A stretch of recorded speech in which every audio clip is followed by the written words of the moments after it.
Okay, boys and girls, welcome back to update number 12. I think it's number 12. Anyhow, you guys really need to pay attention in this one. I'm going to show you a little thing, some things here about Phoenix that a lot of you guys might not know about. Phoenix is metropolitan area is built on a grid system, and they have a north, south, east, and west. And the street that I'm showing you right here, this is North 19th Avenue. And when we get to this corner here, we have McDowell Road. Now, the way it works is, if you go east, which would be this way, the avenues get lower. So in other words, if I was to name this street right here, this would be 15th Avenue. Now between here and there, there's a bunch of little streets.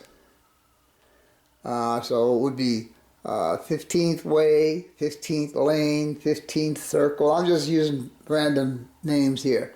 But anyhow,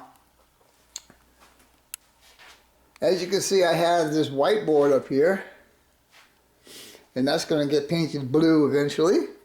And then I also have the I-10 freeway crossing over. Now, I don't know exactly what to call this railroad, because it's part of what I had, which was the P-Vine sub, but it's not really downtown Phoenix. Well, it is and it isn't. There's a lot of buildings that are here that were on my previous layout, which makes it part of the P-Vine, but I don't want to call it the P-Vine because it's not really the P-Vine. Anyhow, I was thinking about not using a Helix at all. So I took all of that out because it's not screwed down, not fastened down or anything, and I put the pink back in there. The only thing that stopped me from doing that is I need to have the access hole for the train that's going to be going around the backside. So I'm back to doing the Helix. Over here on the ethanol plant, I'm changing the location of the truck facility, because I just ordered a whole bunch of a new 3D printed setup for this right here, and it's going to be really cool when I get it. Anyhow, I told you I was going to put the North Island Refinery here, and in one of my videos on the how-tos, I showed you how I built this guy. I am not going to use this guy.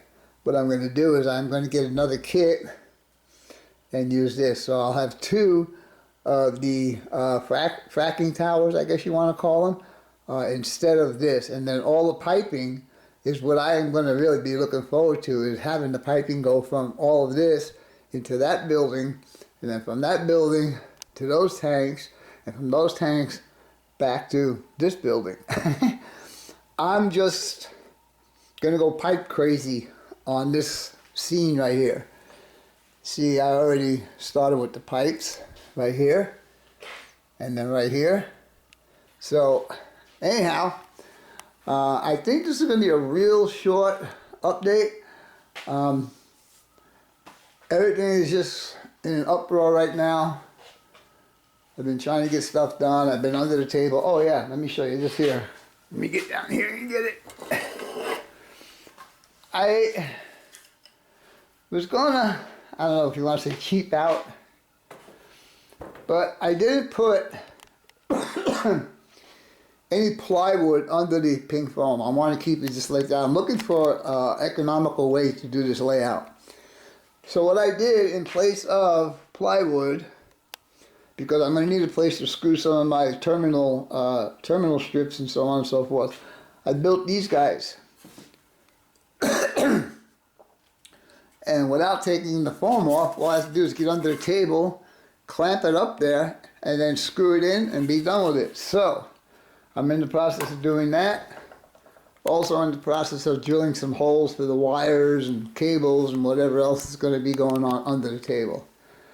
So with all that being said, Let's see what else we can get into. We'll be right back. Getting back to this street right here is when it gets to Van Buren, which is the east-west street, this becomes South 19th Avenue. And when this gets past Central, the avenues become streets. So, from Central, let's say Central is here. Well, let's say this is Central right here. The first street would be First Street, Second Street, Third Street, whereas if it was on this side, it would be First Ave, Second Ave, Third Ave. Anyhow, I just wanted to clear that up a little bit. All right, talk to you guys later. Ciao.